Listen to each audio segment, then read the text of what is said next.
Okay, next padlock I've got here is one of these disc locks. This one's a kasp, to show you it working. There you go, open, closed, take the key out. I'm going to have a go at single pin picking this. I'm not the best at that, but there you go. Just move the camera into a better position. So there's the lock. I'm going to pick it this way around because I'm just used to picking locks like that. I'm using basic tension wrench and this pick from the Southford 22-piece pick set. So we're going to get in here and try and pick this. Now what I'm feeling for is the pins. Very gentle pressure again on the tension wrench. You just see that finger down there tapping it.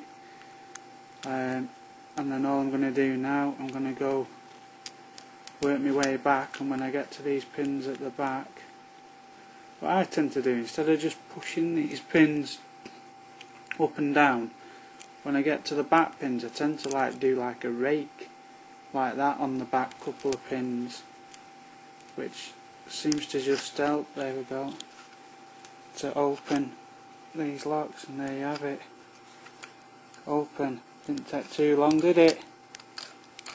So there you go, single pin picking of the kasp disc lock.